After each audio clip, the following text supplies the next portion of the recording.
Emmy, here's your endpoint. Welcome back, everybody, Longhorn fans alike, to another edition of Deep in the Heart of Longhorn Sports. My name is Michael Ween, alumni of the University of Texas, as you probably know. Thursday, October 17th, 11:05 p.m., less than 48 hours away from possibly the game of the season. College Game Day is going to be in Austin with Scotty Scheffler as the guest picker, if you haven't already heard. That is going to be an electric scene on Saturday morning. I cannot wait. Starting at 8 o'clock Central Time, going to wake up early, make sure I get a good night's sleep so I wake up early and watch College Game Day. Then we get a great day of football in the build-up to one of the biggest games of the season between number one ranked Texas at 6-0, coming off a big win in a rivalry game at the Cotton Bowl over Oklahoma, which we recapped on Sunday, against Georgia, the program right now in college football, still arguably. 2 national championships in the last half decade with Kirby Smart at the helm of that program, obviously holding 1 loss so far this season at Alabama a couple weeks ago. One of the biggest games in college football this season, and we are here to preview it. So, with all that being said, I welcome in my co-host, Mr. Emmy Nixon, to preview this game with me. He is also a big Longhorn fan, as you know. He bleeds orange, I think, if you cut him open. So, Emmy, welcome in. How are you doing? I'm good, man. We've had a different format tonight with the podcasting. We're trying this out into separate video clips. So, again, if you like this type of style compared to what we normally do, definitely give us feedback. Yeah, so I'll go ahead and ask you, because I know it's late and I know you've had a long day, but let's try to keep some kind of energy here for the next 20 minutes or so.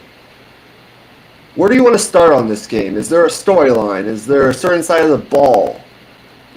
Is there something that you want to, is there an angle to this game that you want to start by talking about, I guess, is my question.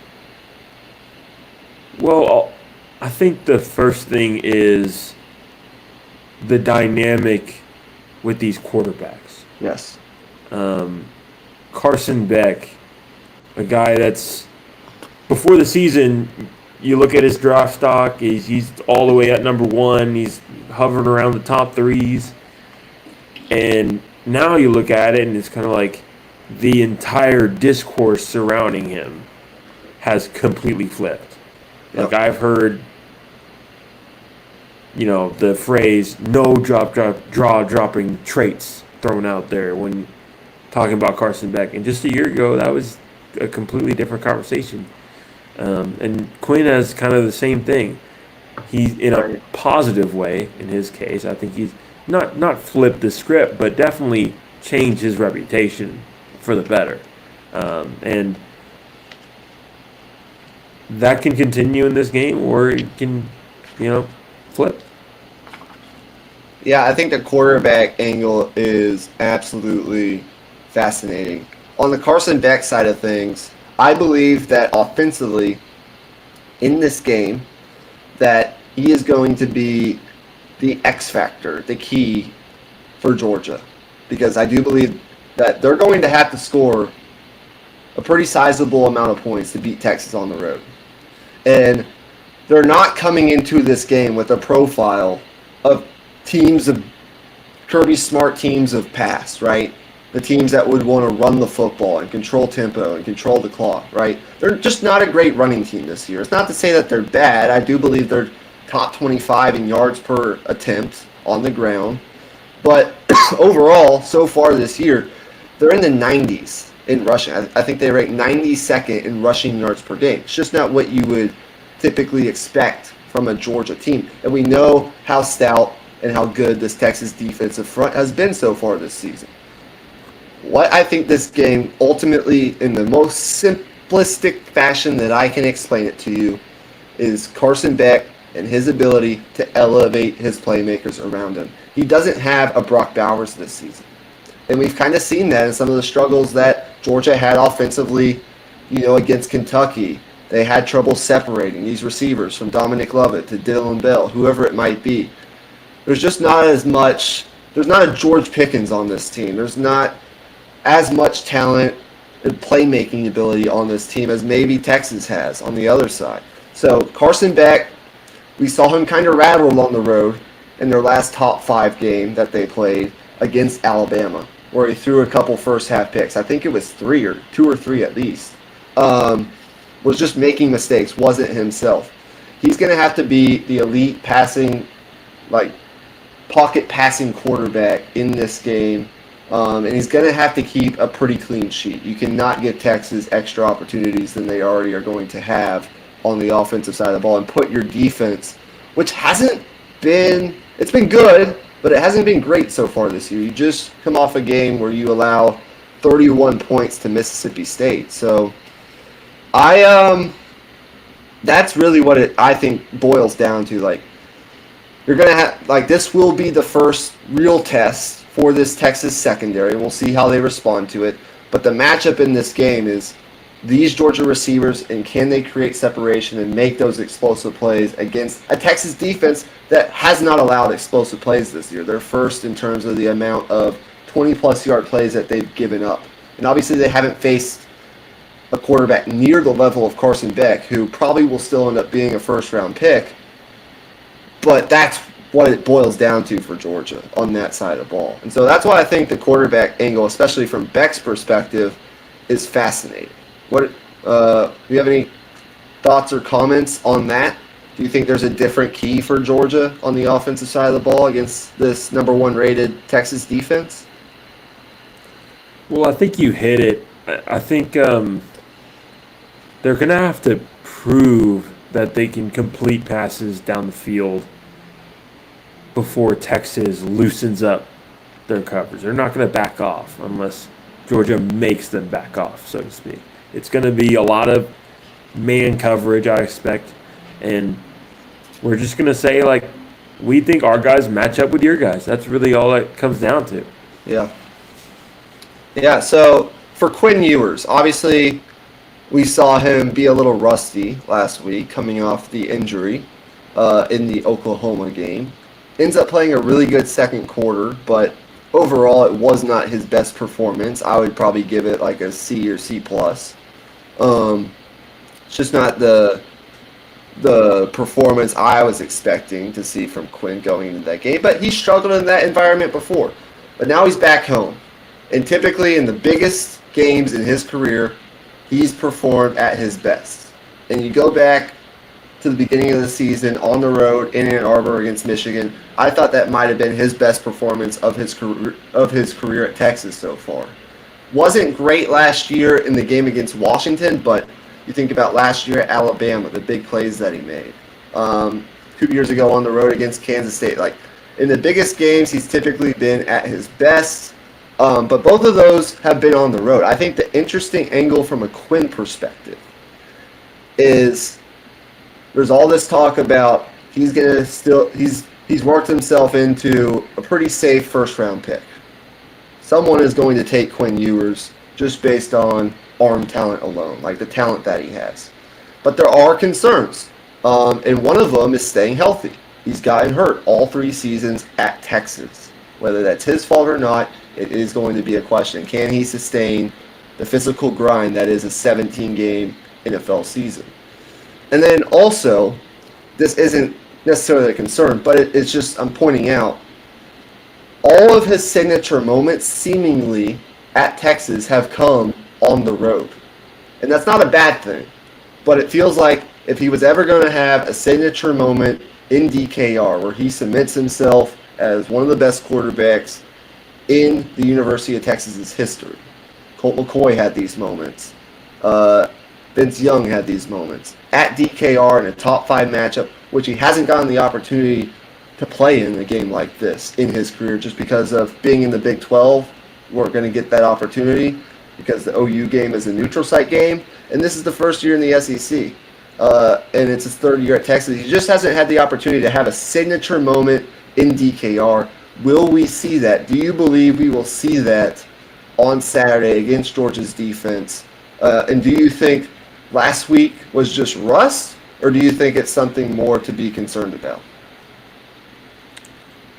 Well, I think yes. And on the second note, kind of. I do think part of it was rust, but I also think he just seemed off in general. Like some of it was just the way he was moving in the pocket. He seemed a bit uncomfortable. Yeah, I I agree. think. So I don't know if there was things bothering him. The fact he wasn't 100%.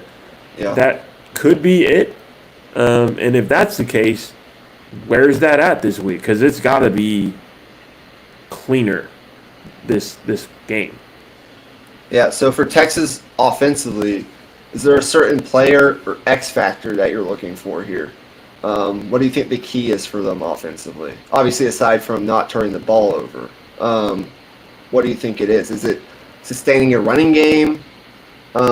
Is it just beating them with speed and Stark's ability to scheme up and mess with eye discipline and things of that nature? What do you think it is for this Texas offense this week? I think it's execution on third down. So Okay. in that scenario, I look to Gunnar Helm. Yep. I look to DeAndre Moore. Yep. I think that group of wide receivers, even Ryan Wingo, throw him in there too, the freshman. Mm-hmm. I think they've got to step up, and also Quinn has to be willing to run as well. Yeah, obviously, as the number one team in the country, Texas has been one of the best, if not the best team on third down. I forget the stat that Josh Pate had earlier this week, but they're like top 10 at the very least on converting third downs early on this season. They're over 45%. They're close to 50%, which is fantastic. Against this Georgia defense, that'll be key. Execution on third down, absolutely. And then keeping up in the red zone.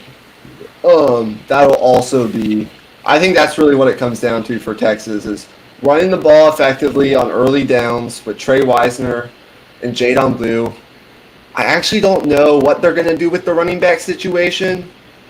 Last week in Red River, we saw Trey Wisner get the bulk of the carries after Jadon Blue had that 2 fumble game against Mississippi State. I think we'll probably see a similar workload, maybe a 50-50 split, if not Wisner getting a little bit more of the carries. But run the ball effectively on early downs and set yourself up in third and manageable where you can work against these Georgia secondary. Like, they've been had so far this season. They're not bad. They're not a bad unit by any means, but they can be had. The level of athlete Texas is going up against is probably the best it's been all year. But where I really have confidence in this Texas offense is the offensive line. Like, this offensive line is the best in college football. It's the best I've laid my eyes on so far, and that's not any sort of Homer, Texas, burnt orange, sunglasses bias right there. I think it is the best. Hayden Connor's playing at a different level this year than he was last year, allowing less snaps per disruption. I think Texas has the best tackle duo in college football with Kelvin Banks and what Cam Williams has turned into as a potential early round draft pick in this next year's draft. I just think this Texas offensive line is where you trust this offense. As long as they keep Quinn upright against a guy like Michael Williams, who's one of Georgia's best players, period, not only on that side of the ball, but he's going to be top 15 pick in this upcoming year draft. He's one of their difference makers defensively. Like Cam Williams, Kelvin Banks, I think they're going to be able to neutralize these Georgia pass rushers. We've already seen Texas deal with, Mason Graham and Kenneth Graham, and that Texas interior defense, or that Michigan interior defensive line. I think this Texas offensive line is where you're going to trust this Texas offense. And as long as Quinn isn't turning the ball over and he's being efficient on third downs and executing, not throwing off his back foot, making sure he's fundamentally sound within the pocket, I think Texas is going to put up points in this game. So, and the good news is, like, Isaiah Bond, who went out eventually with an ankle injury to some extent in the Oklahoma game, has now been upgraded to probable to play in this game. Yeah, I was wondering about that. I think, look, he might not be 100%. He might be on a limited snap count, but the good thing if you're Texas is you have the benefit of a Ryan Wingo. You have the benefit of a Jonte Cook, right? You have the wide receiver depth necessary to survive if Isaiah Bond is playing 60% of snaps instead of, 80% of snaps, let's say, which is where he's been around so far this season. So I think this is going to be a higher scoring game. I think it's a pretty similar over-under to the Tennessee-Alabama game. It's at 56.5 the last time I looked. I think it's going over that. I do think both teams are going to score some points. I think this will be the first four-quarter game that Texas will have to play so far this season. It'll be interesting to see how they handle that. That's something that you brought up, I think, on one of our last podcasts. But I'm going to pick Texas to win. And I'm going to pick them to win at home.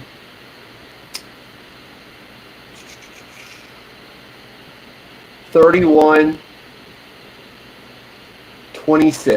31-26. Okay. Yeah, I think it's all about the first quarter. I think Georgia, as we know, has gone off to slow starts. And that's really going to be an important factor in the game. I think if Texas can get out to an early lead, I think they can kind of control, I guess, the tempo of the game. Right. I think it'll be, if Texas gets what they want, I think it'll be kind of lower scoring even, because I still think the defense is the strength of this football team. So I'm going to say 20-17 Texas. Okay. Do you think it's a Burt Auburn game-winning field goal, or do you think it's just like maybe it's 20-10 and Georgia scores a touchdown to make it interesting late, but Texas holds on? I would say game-winning field goal. I think this gives me the vibe of a close game. It really does. I would be a little uncomfortable if it came down to that, just because Burt Auburn struggled last week. But that's really the first time we've seen him struggle. So hopefully, within the comforts of DKR, he'd be a little better. But that's about going to do it. With my prediction, I think I have a push. The line is up to 5 from 3.5. I'll actually go 31-27. I think this will be a 4-quarter game. I'll take Georgia to cover slightly, but I'll take Texas to win. All right. Okay. Hopefully you guys enjoy this game. This is going to be a pretty incredible weekend in Austin, Texas. Not only do we have College Game Day Saturday morning, and all those. Be there, by the way. You're going to be at College Game Day? Yeah. Oh wow, that would be awesome. I'm going to try to think of a sign just to bring. Let me know, like, once you figure out your sign, text me and let me know what your sign is going to be so I can look for it on the Yeah. I'll let you know. But hopefully you guys enjoy the game. It's going to be nuts on campus, I'm assuming. Good luck finding parking. I don't know how that's going to work out for you, but good luck. You might want to consider being dropped off. Yeah, Ubering might be the move. Or Ubering, yeah. Enjoy College Game Day. Enjoy Scotty Scheffler. Enjoy all the alcoholic beverages you may or may not partake in consuming. And Texas fans, like, if you're going to the game, which obviously I don't think either of us are, because tickets are just, I think it's sold out. $750. Yeah, just to get in the stadium. Yeah. if you're going to the game, be as raucous and as loud as you've ever been in your entire life. This is one of the biggest games in DKR history. In the 100-plus year history of DKR, there's only been 2 top 5 matchups. One of them was the 2006 number 1 versus number 2 Ohio State versus Texas matchup. And then one of them was back in the 1970s when Arkansas came to town as a top 5 team. So this is only the 3rd top 5 matchup. And get this. All the success this Georgia program has had, Kirby Smart in games against, I think it's top 5 opponents on the road, he's 0-3. So just putting that out there. Hopefully we see a Texas win, but enjoy the game. And then I know Emmy's a big F1 fan. I know I've gotten into F1. But if you're going to the F1 race by chance at the Circuit of the Americas, I think it's on Sunday. Enjoy that as well. I think Eminem's going to be there. There's going to be a sprint race also. That's going to be on Saturday. I think Eminem's going to be performing, and there are a couple others that will also be Sting as well. And can't remember who the other person was. And then tomorrow, Sports Center will be live from Texas's campus. So I'm going to tune into that as well. Big weekend in Austin, one of the biggest weekends. They're calling it the Texas Takeover. But hook 'em horns. Let's beat Georgia. Let's take over the SEC. Let's put ourselves officially in the driver's seat to be in Atlanta later on this year in the SEC championship game in year 1, and let's get another big win. We will see you on the other side of it. Peace out. Hook 'em horns. Peace.